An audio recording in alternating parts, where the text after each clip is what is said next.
एक समय की बात है, एक शिष्य अपने गुरु का बहुत सम्मान करता था। गुरु का भी उस शिष्य से बहुत गहरा लगाव था, लेकिन वह शिष्य स्वभाव से बहुत सुस्त और आलसी था। वह अपनी पढ़ाई के प्रति बहुत लापरवाह था। वह अक्सर आज के कार्यों को कल के लिए टाल देता था और किसी भी तरह की जिम्मेदारी से भागने की कोशिश करता था। अपने शिष्य के इस आलसी स्वभाव को बढ़ता देख गुरु और भी चिंतित हो गए। उन्हें चिंता होने लगी कि कहीं मेरा शिष्य अपने आलस्य के कारण जीवन संघर्ष में पराजित न हो जाए, क्योंकि गुरु जानते थे कि आलस्य में ही जीवन संग्राम करने की सारी शक्ति है। ऐसा व्यक्ति बिना कोई कर्म किए फल पाने के बारे में सोचता है। वह शीघ्र निर्णय नहीं ले पाता और यदि ले भी ले तो उस पर अमल नहीं कर पाता। ऐसे व्यक्ति को अपने आसपास या आसपास के वातावरण का भी पता नहीं चलता या उसका वातावरण नहीं भाग्य द्वारा मिले अवसरों का उचित लाभ उठा सके। गुरु ने अपने मन में अपने शिष्य के इस सुस्त स्वभाव को खत्म करने के लिए एक योजना बनाई। एक दिन गुरु ने शिष्य को एक चमकदार सफेद पत्थर दिया और कहा, मैं तुम्हें 2 दिनों के लिए इस जादुई पत्थर का एक टुकड़ा देने जा रहा हूँ। कोई भी इस पत्थर से आप जिस लोहे की वस्तु को स्पर्श करेंगे वह सोने में बदल जाएगी। तुम इन 2 दिनों में जितना चाहो उतना सोना बना सकते हो, लेकिन याद रखना अगले दिन सूर्यास्त के बाद मैं तुमसे यह जादुई पत्थर वापस ले लूंगा। शिष्य इस अवसर को पाकर बहुत खुश हुआ। उसका पहला दिन कल्पना करता है कि जब उसके पास बहुत सारा सोना होगा तो उसका जीवन कितना अच्छा होगा। वह कितना खुश, प्रसन्न, समृद्ध और संतुष्ट होगा। उसके पास इतने नौकर चाकर होंगे कि उसे पानी पीने के लिए भी नहीं उठाना पड़ेगा। उसने योजना बनाई कि जब उसके पास ढेर सारा सोना होगा तब वह एक बहुत ही आलीशान घर बनाएगा, जिसके सामने एक बहुत ही आकर्षक बगीचा है, जिसमें वह हर शाम को घूमेगा। वह अपने लिए एक बहुत अच्छी घोड़े की खींची हुई गाड़ी खरीदेगा, जिसका रथ सोने का होगा। उसके कई अंगरक्षक और नौकर होंगे और उन सभी को आदेश देगा। यह सब सोचते हुए वह उस रात सो गया। फिर अगले दिन सुबह जब वह उठा तो उसे अच्छी तरह याद आया कि आज लोहे से सोना बनाने का दूसरा और आखिरी दिन है। उसने अपने मन में पूरे निश्चय के साथ संकल्प लिया कि आज वह गुरुजी द्वारा दिए गए जादुई पत्थर का लाभ अवश्य उठाएगा। उसने निश्चय किया कि वह बाजार जाएगा और वहां से लोहे की बड़ी बड़ी वस्तुएं खरीदेगा और उन्हें सोने में बदल देगा। दिन बीत गया, पर वह सोचता रहा कि अभी तो बहुत समय है, कभी भी बाजार जाकर सामान ले आऊंगा। यह सोचकर दोपहर हो गई, इसलिए उसने निश्चय किया कि दोपहर का भोजन करने के बाद वह सामान लेने निकलेगा। लेकिन खाने के बाद उसे आराम करने की आदत थी और उठकर मेहनत करने के बजाय उसने आराम करना उचित समझा। थोड़ी देर, लेकिन सुस्ती से भरा उसका शरीर जल्द ही गहरी नींद में खो गया था और जब वह उठा तो सूर्यास्त के करीब था। अब वह तेजी से बाजार की ओर भागा, लेकिन रास्ते में उसे गुरुजी मिले। गुरुजी को आते देख वह सहम गया। जैसे ही गुरुजी उसके पास पहुँचे, वह उनके चरणों में गिर पड़ा और गिड़गिड़ाते हुए उस जादुई पत्थर को अपने पास रखने की याचना करता रहा। उसने कहा, 1 दिन और, लेकिन गुरुजी नहीं माने और उस शिष्य का अमीर बनने का सपना चकनाचूर हो गया। लेकिन इस घटना से शिष्य को एक बड़ी सीख मिली। उन्हें अपने आलस्य पर पछतावा होने लगा।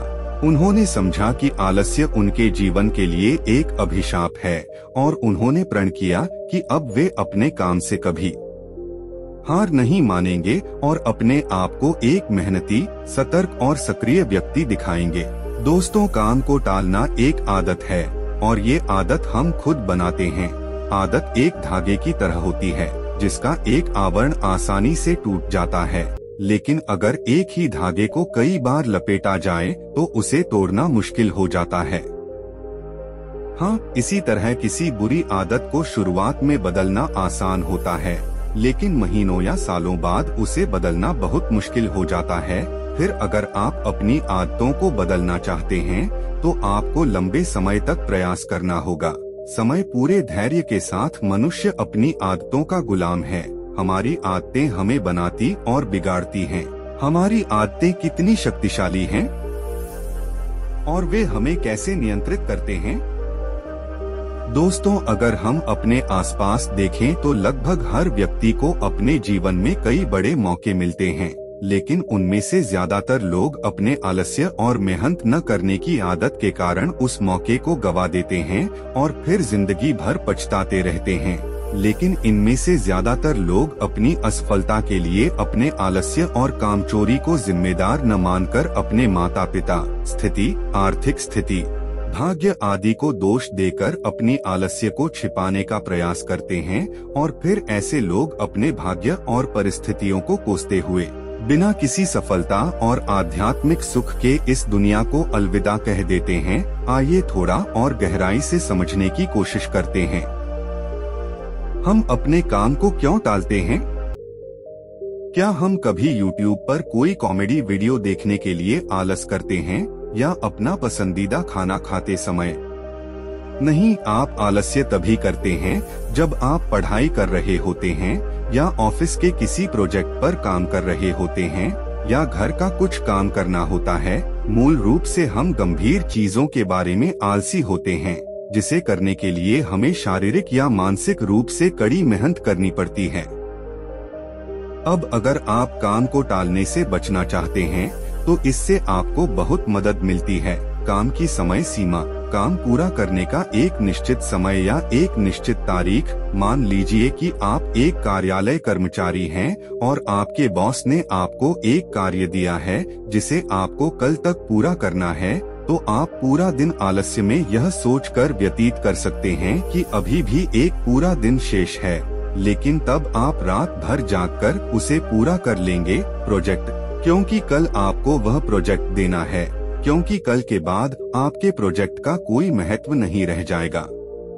तो यहाँ उस काम को टालते हुए भी समय पर पूरा किया, क्योंकि यहाँ आपके सामने डेडलाइन थी, फिक्स टाइम था और काम पूरा हो गया।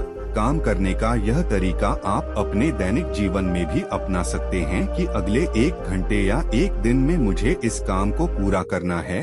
काम को टालने से बचने का यह बहुत अच्छा तरीका है।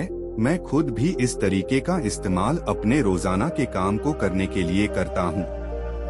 दोस्तों, हम क्या करना चाहते हैं और अभी क्या कर रहे हैं, अगर इन दोनों में बहुत ज्यादा फर्क है तो हमारे अंदर एक लड़ाई शुरू हो जाती है। तो यह हमारे अंदर तनाव और अशांति पैदा कर देती है। आलस्य एक ऐसी चीज है जो इंसान करता तो है, लेकिन करने से कभी खुश नहीं होता।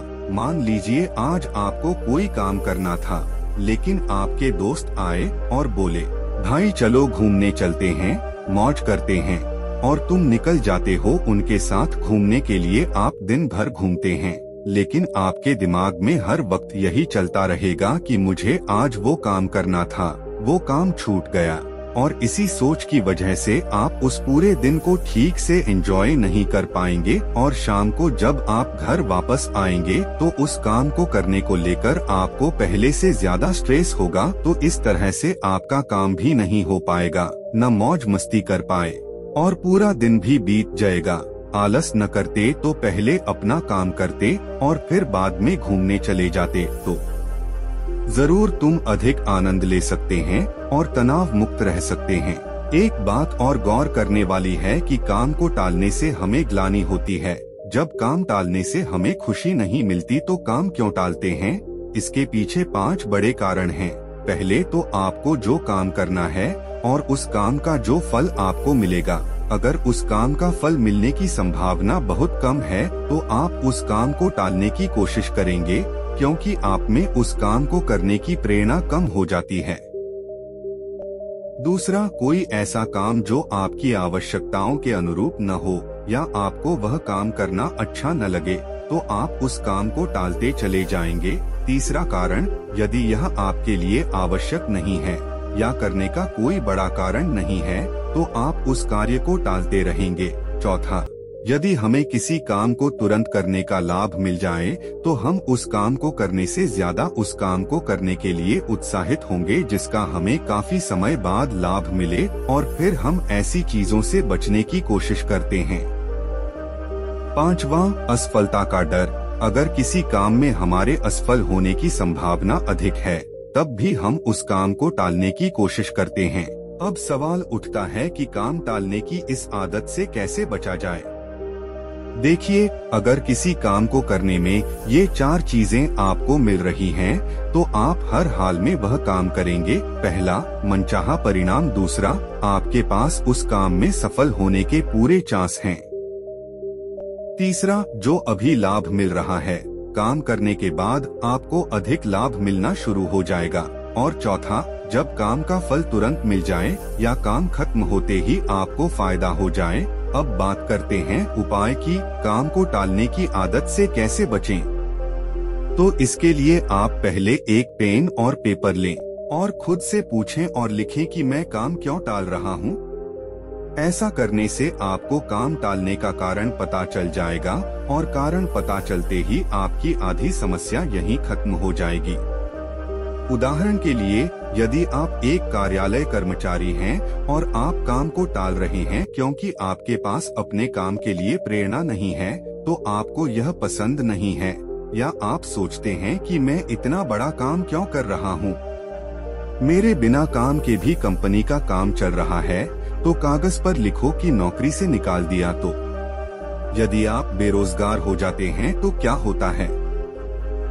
आपको कितनी परेशानियों का सामना करना पड़ेगा। यदि आप एक छात्र हैं और सिर्फ इसलिए पढ़ाई टालते रहते हैं क्योंकि आप जानते हैं कि आप पहली रैंक प्राप्त नहीं कर सकते, तो आप पढ़ाई में बहुत अच्छा नहीं कर सकते। फिर कुछ काम करो जिसमें तुम हो आपको विश्वास है कि आप बहुत अच्छा कर सकते हैं, उसमें अपना नाम बना सकते हैं। अगर आप किसी बड़ी परीक्षा की तैयारी कर रहे हैं और आपका इनाम 1 से 2 साल बाद आने वाला है, तो अपने काम को छोटे छोटे चरणों में बांट लें और हर कदम को पूरा करने के बाद खुद को इनाम दें। इससे आप अपने काम के प्रति लगातार प्रेरित हो पाएंगे। अगर आप किसी काम को सिर्फ इसलिए टाल रहे हैं या आप कोई बड़ा फैसला सिर्फ इसलिए नहीं ले पा रहे हैं क्योंकि आप उस काम में असफल नहीं हो रहे हैं, तो एक बात हमेशा याद रखें कि असफल होने से बड़ा पाप कोशिश नहीं करना है। क्योंकि अगर आप कोशिश नहीं करते हैं, आज आप जीवन भर पछताते रह जाओगे कि काश एक बार कोशिश की होती। और फेल होने का डर असल में हमारे अंदर का अहंकार है, जो हमें डराता रहता है कि अगर हम फेल हो गए तो लोग क्या कहेंगे, लोग मुझ पर हंसेंगे, मेरा मजाक उड़ाया जाएगा। यकीन मानिए दोस्तों, हमारा घमंड, हमारा अहंकार दुनिया की सबसे बेकार चीज है। कोशिश करने के बाद असफल होने पर आपको पछतावा हो सकता है, लेकिन असफल होने के डर से प्रयास न करना आपको लंबे समय तक बहुत पश्चाताप और आत्मघृणा से भर देगा।